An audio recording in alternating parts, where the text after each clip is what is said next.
So today I have the pleasure of talking with Mark. Mark, would you like to introduce yourself and your business? Yeah, so my name is Mark Howe Senior. My business is How To Training and Consultancy, which is a play on words with having the surname Howe. And we always say how to do this, how to do that. It's predominantly face-to-face or online training. There is the consultancy and supporting care companies with assessments, in particular if it's learning disabilities, mental health and autism. I have got a diagnosis of autism myself, so that makes things pretty much real life. It does vary. It's predominantly health and social care, but that isn't set in stone. It varies from mandatory health and safety, food safety, through to really specialist. As an example, I was delivering training this morning on self-harm and ligatures. So it's vast. It's been January, it'll be 4 years old. It was a radical idea to leave the world of work and set up on my own with nothing. One guaranteed customer, doing a lot of freelance at the beginning, and it really grew. I was getting a lot of freelance trainers on board. Then COVID came. So let's change what we're doing.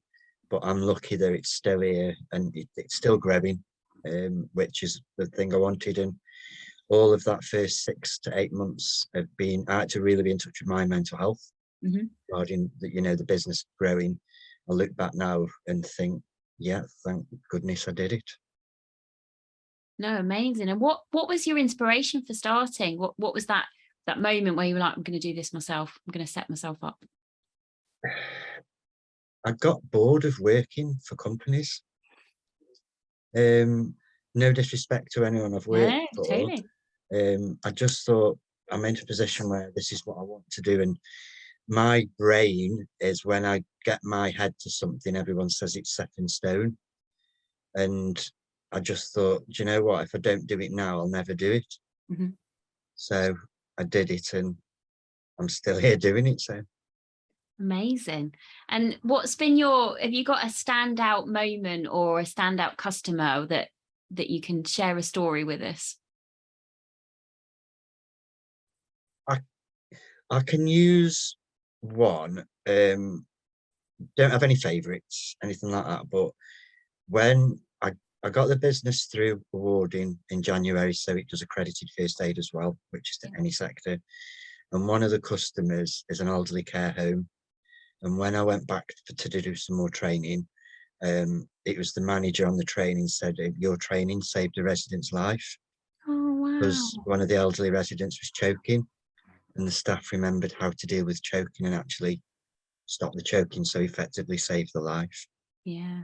So that's an amazing story, and it speaks volumes, doesn't it? I think a big part when I go out and do like mental health, I'm open about how my mental health works. It can be quite temperamental. I'm honest about it. When I do the autism stuff, it is good to do that, because there's so many misconceptions. People think it's a learning disability. People think it's a mental illness. They think people with autism can't achieve. And then I stand there and say, well, I do, and I've got it. And I explain what my weaknesses can be with having the condition. All the mechanisms I put into place, I'm able to, because I've got cognitive ability. And I'm actually going out in a couple of weeks to one of the customers who are a national learning disability service. And I'm actually delivering a training session to the parents of their service users, which is unique. It's really not done very often. And it is about learning disabilities, but the big thing is for them to see that there's a guy here with the same condition, one condition that your people have got, your children, if you like, just to make it real life and effective, really. No, and it's the best way of doing it. People can't throw an objection at you and you're like, no, actually, which is just brilliant. Thank you. So we mentioned about COVID at the beginning. Was there any business changes that you'd considered that COVID made a necessity? Online platform. So many people had spoken of it before, but no one had really done it. Obviously, when we went to the first lockdown, my phone was crazy because it was predominantly care homes being shut down. I sat there and I said, you know what, let's not say cancel, let's say postpone, it sounds nicer. all of them have come back. We have had the training, but then quite a number have stayed on the online one where it works. Certain courses do work, but then it's using the functions to the maximum, i.e. the breakout rooms, etc. Mm-hmm. I think it's just meetings wise, it's made us realise we don't need to spend hours travelling in cars to meet people for meetings. And I think that's shown a real positive. You know, if I've got a customer, I'm based in Stafford, so a customer down in London, am I going to have a 3-hour drive to be there for an hour? Where now we can log on to portals like this, and it really does work.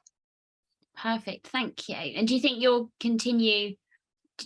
Do you think you'd ever move just into online platforms, or will you keep the both options?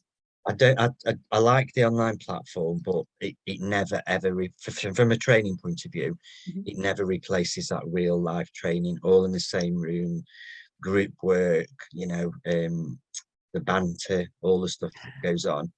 But it does fit a need as well when, you know, some of the large companies are multi-site. So for them to get their staff to log in at various sites, that works for them. I have got some customers that throughout the whole of what's gone on in the last 2 and a bit years don't want this portal whatsoever. They only want the face-to-face. So no, I don't unless the world needed me to. I don't think it would go that way. I would say it's probably an 80%, 20% at the moment, 80% actually going out and doing the training. Yeah, no, of course. And it gets you out, and that always helps as well, doesn't it? Okay, so how does do you have any offers that we can give to the community, or is there a process of your, you know, how people could book your training? There are no set offers. There are sort of set daily costs, if you like. It doesn't change for anywhere in the country. It's not like you go down south, you pay more, because that's rude.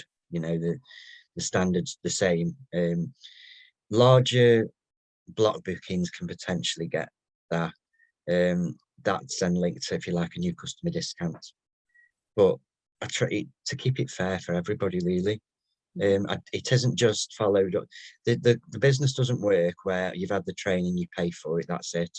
You know, you get a manager will ring up and say, you know, after that training, so and so's happened, and I'll say, well, I'd try this, because I do a lot of work around supporting behaviours. I've got one customer that the training brings up an action plan, and I always put them an action plan together, what I suggest they could do after. And I'm not one of those greedy business owners that say, oh, that will cost you this now. That's part of their daily package.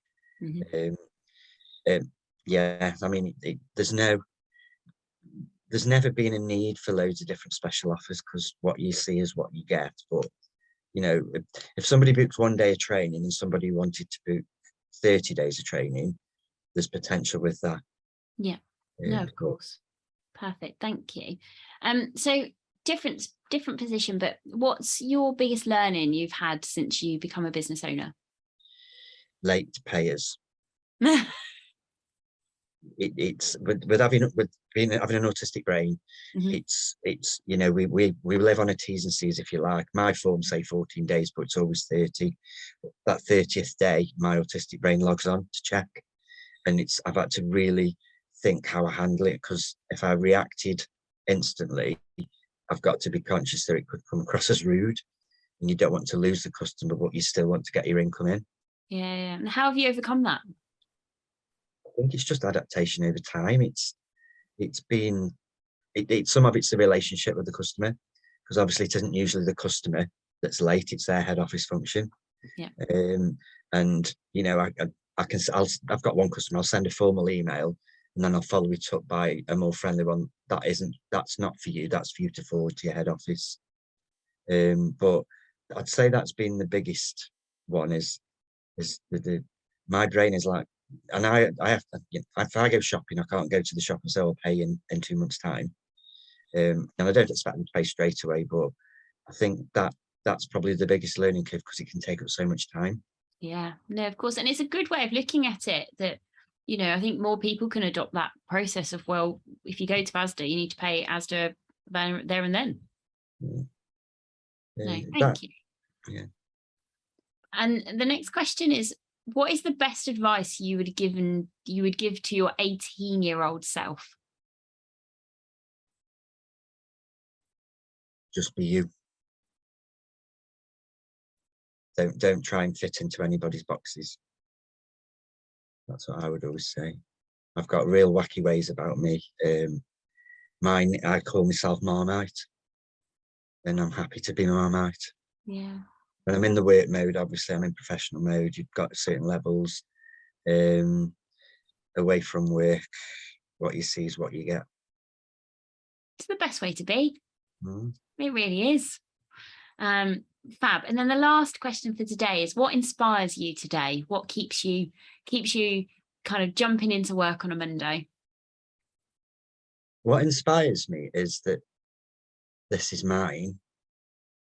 Being able to, sometimes you get customers that I've done very little marketing, paid for very little marketing. I've used a lot of social media, and you know, recently I got a new customer come on board for whatever reason that had contacted me. We had contact, say, a year ago, and that they've remembered you. I think what inspires me is that I'm not out to be the biggest training company in the country. Mm-hmm. I want it to grow. I do like having freelance trainers on board. Everything that's done at the moment, apart from the accounts, use the accountants, everything else I do, because I'm rubbish at delegating anyway. But I don't want to overstretch that there's no work-life balance. Mm-hmm. I want it to grow. I wouldn't be doing it if I didn't. Yeah. I don't need it to be a national company that is all about bums on seats. Yeah, it makes sense. And it's inspiring to hear how passionate you are about it, and how, you know, and that whole piece. So thank you so much. Well, Mark, that wraps us up. Great job.